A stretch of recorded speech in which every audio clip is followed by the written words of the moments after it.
Hey lovelies, I'm back with another protective style. This time we're doing small ombre passion twists, and I absolutely love the way this hairstyle came out.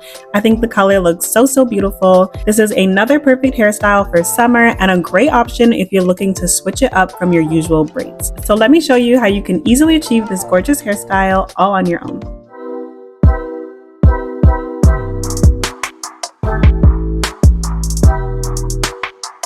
Alright, so let's get right into it. The hair that I'm using for this hairstyle is the 24-inch X-Pression Kinky Passion Waterwave hair in the color OM30. In total, I used 4.5 packs of hair, and each pack cost me $10.99 at my local beauty supply store. I really love the color of this hair, and I was excited to do an ombre look for the very first time. So what you'll need to do is separate one clump from the bundle like this, and then you're just going to pull apart the individual pieces where the curls naturally separate. So each clump will give you 2 nice individual pieces, and we'll be using 1 piece per twist. Now you want to take your time with this because the curls do get a bit tangly. Also, sometimes there would be this third extra small piece in the clump, so I would just pull that piece out and put it to the side.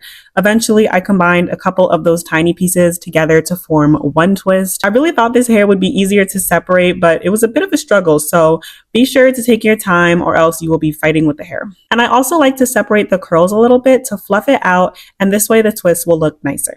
Now for the parting, I like to use a 3-way mirror, and this is what my parts look like so far in the back. My sections are definitely giving medium, even though I'm doing small twists, but I did it like this because I didn't want to be twisting all day. So to separate my hair, I like to spray it with some water first to help soften it. Normally I would do all of my parting first, but today I just wasn't in the mood for all of that, so I parted it as I went along, and I just use my mirror to see the back of my head. This can be a bit difficult if you're a beginner, but just give yourself lots of time to work on your parts and be patient with yourself. As long as my parts are relatively straight, then that is good enough for me. Alright, so next you can go ahead and make your first little part for your twist. I decided not to use any gel on my roots, but if you'd like to do that, then you can apply some gel here. Then I'm going to take the Waterwave hair, which I've already fluffed out, and I'm going to flip my hands over my head just like that to get the hair in the right position. Now to add in the Waterwave hair, I'm doing what I think is a knotless braiding technique. So I'm just lining up the Waterwave hair with the outer portions of this section, and I'm leaving the middle section of my hair to be its own strand in the braid.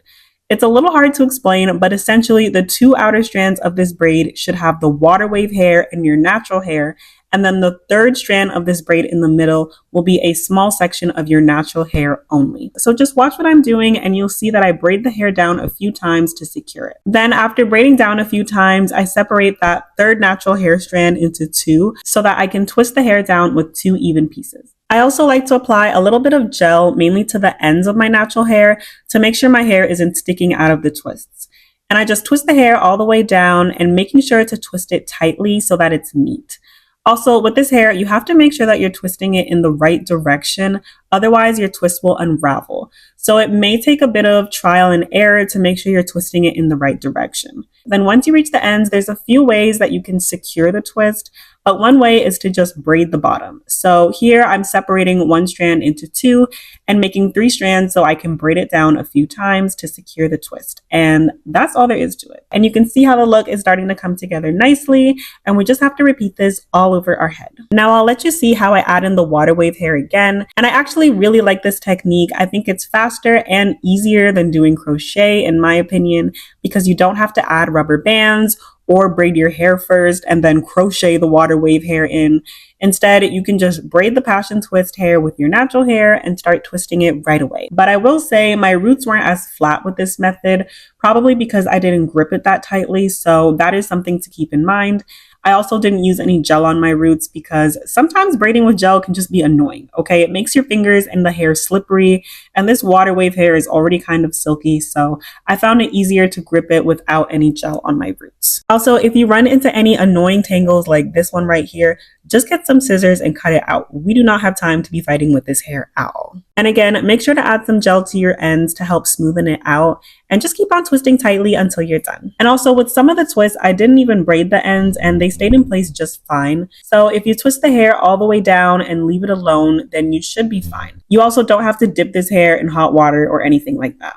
Alright, now let me show you the braiding technique at a closer angle here. So again, you'll line up the Waterwave hair with the outer portions of your section and slide your pointer finger through your hair to start the braid. leaving the middle section of your hair as one strand in the braid. Then you'll repeat that by sliding your other pointer finger across to grip the water wave hair in your natural hair. And then you can just continue braiding down for a bit to get your roots as flat as possible before starting the twist. And after braiding down a bit, you'll then separate your natural hair strand into two and twist the hair all the way down. Then here, I actually noticed I was twisting it the wrong way, which is super frustrating.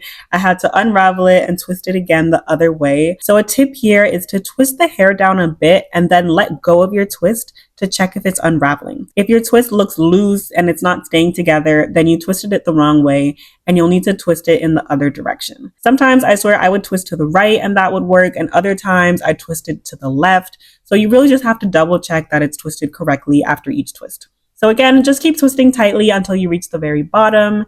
In total, this style took me about 8 hours to finish, but if you just put on a TV show, you'll be done before you know it. This time when I was doing my hair, I started watching House and I surprisingly really like it. Let me know if you've seen it before. I honestly wasn't expecting it to be so good. Now, when I was almost done my hair, I realized I didn't have enough hair to finish this top section. I mean, I think we've all been there before, but it's the absolute worst when you're so close to finishing and you have to go run to the beauty supply store. Yeah.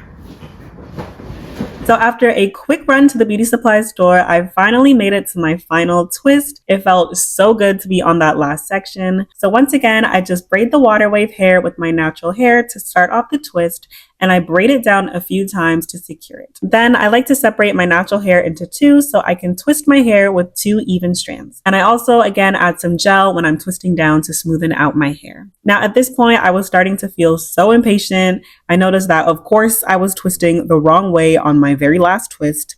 And when I was unraveling this twist, I was pulling the hair apart aggressively, but this just made it tangle up even more. So take it from me, you have to be patient and handle this hair gently because it will fight back, okay? But once you finish that last twist, you will feel so relieved, and all you'll have left to do are your finishing touches. So to finish it off, I applied some mousse all over the hair. This is my absolute favorite part. It feels so satisfying. I also trimmed the ends for a nice even look, and I went in with some edge control to slick down my edges. Now I'm just going to do my makeup while my hair sets, and I will come back for the final result. And here we are. After I took off my scarf, this was the finished look. This hairstyle came out better than I expected, honestly. I wasn't sure about the color at first, but I think it came out so lovely. It's nice to switch up your look with color, especially in the summertime. And I would definitely do this hairstyle again in the future. So let me know if you found this tutorial helpful and if this is a hairstyle you would try yourself. If you enjoyed this video, don't forget to like, share, and subscribe. Thank you all so much for watching, and I will see you in the next one. Take care.